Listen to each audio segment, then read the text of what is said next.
Hello and welcome to my channel. My friend sent me this super cute chicken mug and I decided to make myself an iced turmeric latte. I'm using this Tazo turmeric latte mix that I actually got for 94 cents at Walmart.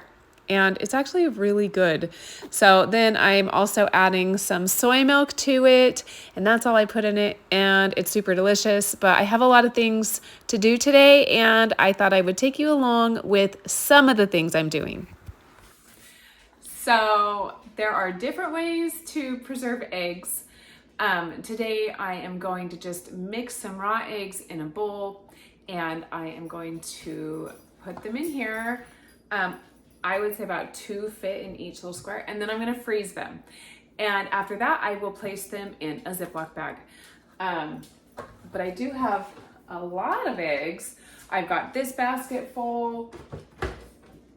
I've got this little scoop full, and I even have this little oatmeal container full of eggs. Got a few on my counter. I've got a half dozen or so in the fridge, so I really need to use them or preserve them. So that's what I'm gonna be doing right now. Okay, so I'm just going to crack my eggs and put them in here. I floated them ahead of time because I have so many, and I know some of them have been there for a few weeks. We had some of our family travel out of state, and so I really wasn't using the eggs as much as normal, and now I just have too many and I really need to use them up. And I'm starting with, I think this is 15 eggs.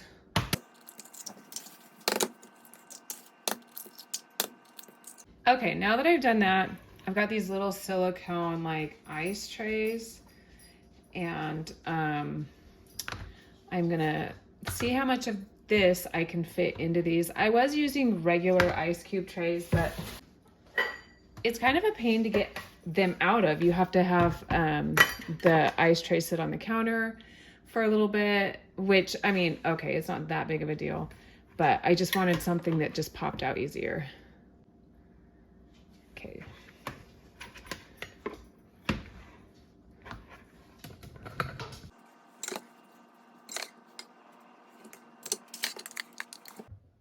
I might have to put more eggs in this bowl, which is fine. And of course, some of these aren't all the way full, but I'm not gonna worry about that. I'm just gonna get these in the freezer and freeze them. Okay, so these silicone trays were better than regular ice trays, but they still weren't great. They're still just not it. I seriously need something that just pops out, and I really did have to mess with these, and I ran them under hot water and everything to get them out. And anyway, I got them out, and then I just put them in this Ziploc baggie, and I will store this in my freezer until I use them, which I will use them over the winter time, but they'll be fine while they're in there. And that's all I do. So another way that I'm gonna use up eggs is I'm scrambling some, and I'm going to make some hash. It's gonna have a lot of scrambled eggs in it. And so now my eggs are just under a half basket. This will fill up really fast. So, but I'm happy that I was able to get. So I have my farm fresh eggs. And then this year in my garden, I grew a bunch of sweet potatoes, and I blanched them and froze them. Okay, so I'm gonna add that into my pan. As you know, probably from watching my channel, is not everything I do is 100% homemade or 100% from scratch. And, growing my own food is really important, but also making sure that I have plenty of food for my family is also really important. So I always buy a lot of frozen vegetables. So I'm also going to add a bag of little diced hash browns to this. So I'm gonna add this because I'm really trying to bulk this up. But I grew these tomatoes, and I also didn't get enough tomatoes to make sauce, but I do have some frozen just like this. I've got, I don't know, 5 or 6 bags like this. And I'm gonna add this to my hash. as well. So this is like half homemade and homegrown and half not homegrown. And I'm happy with that. And I'm actually just gonna put a lid over this to let it like cook down and, you know, cook through. So something that I am learning as I grow my garden each year is how much of certain things my family eats. So this year I grew 1 bed of sweet potatoes, and we got a lot of sweet potatoes out of that. But I realized I probably could have easily grown 3 beds and we would eat that in hashes and in stews and soups and stuff. My food is seasoned with only my herbs. Obviously I have to buy my salt and my pepper, but everything else I grow. So that's something that's done really well here in the South is herbs. Herbs have done great in the South. Almost every herb that I have planted has grown really well. And so I have an abundance, and I don't just have an abundance for me and my family, I have an abundance for my chickens as well. So they have been eating so many fresh herbs during the spring and the summertime. And I have also been very busy drying as many herbs as I can, because while we get some in the winter here, we don't get everything in the winter. So I've been filling up a container so that they can also have dried herbs during the winter time with their fresh herbs. And that helps their immune system and their gut, and just helps them be a little bit healthier, because sometimes chickens struggle staying healthy even in the best environment. So I'm also gonna make some little French rolls to go with our hash. I use a recipe that takes altogether about an hour start to finish, and it's one that my family really likes. So I'm going to show you how I do that.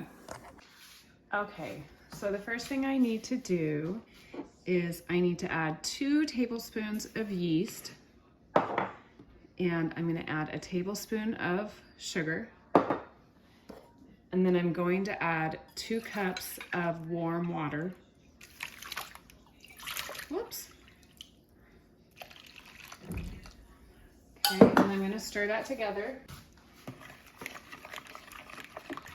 Okay, and that's just gonna sit just for a minute. Okay, and now I'm gonna add flour.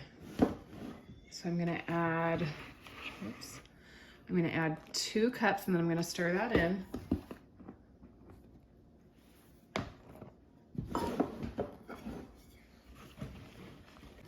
Okay, and I'm gonna add more. There's another cup. Okay, and at this point, I like to add the salt, because you don't want the salt touching the yeast. And then I'm gonna add, and that was 2 teaspoons of salt, and this is 3 tablespoons of oil. I'm using olive oil.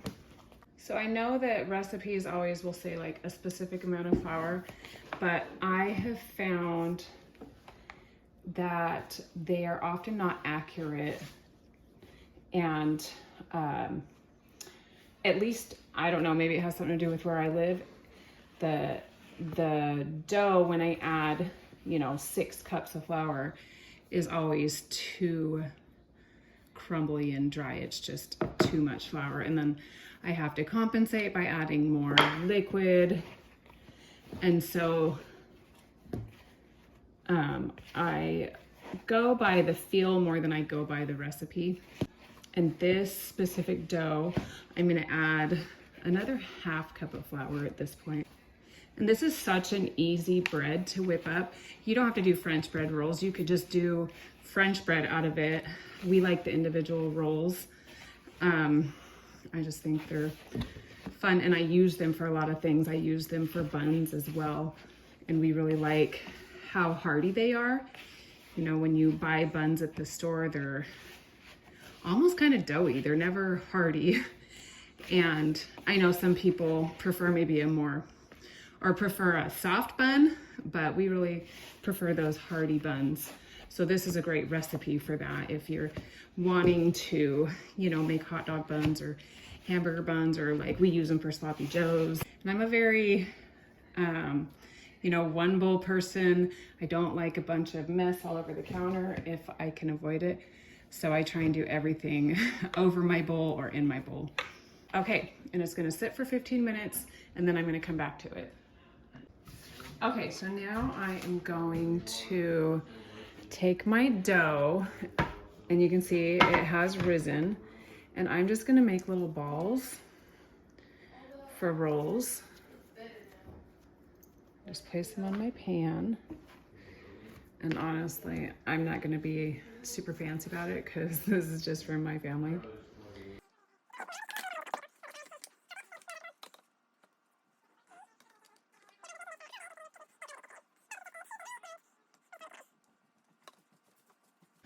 Okay, and so now I'm gonna let these rise for another like 10 to 15 minutes, and then they'll go in the oven at 375 for about 20 minutes. So my hash is almost done. Now hash is actually a really great one pan dish to make, especially if you're trying to have like vegetarian nights because meat's expensive right now. It's nutritionally dense. It does have protein from the eggs and the potatoes. It's got vitamin C, it's got all sorts of vitamins and minerals, and it's got carbs. And so this is a great way to fill up your family. Okay, so this is what the rolls look like, and they're all done. So it is the next day. I forgot to end my video. So I hope you enjoyed the randomness of this video, and I will see you next time. Bye.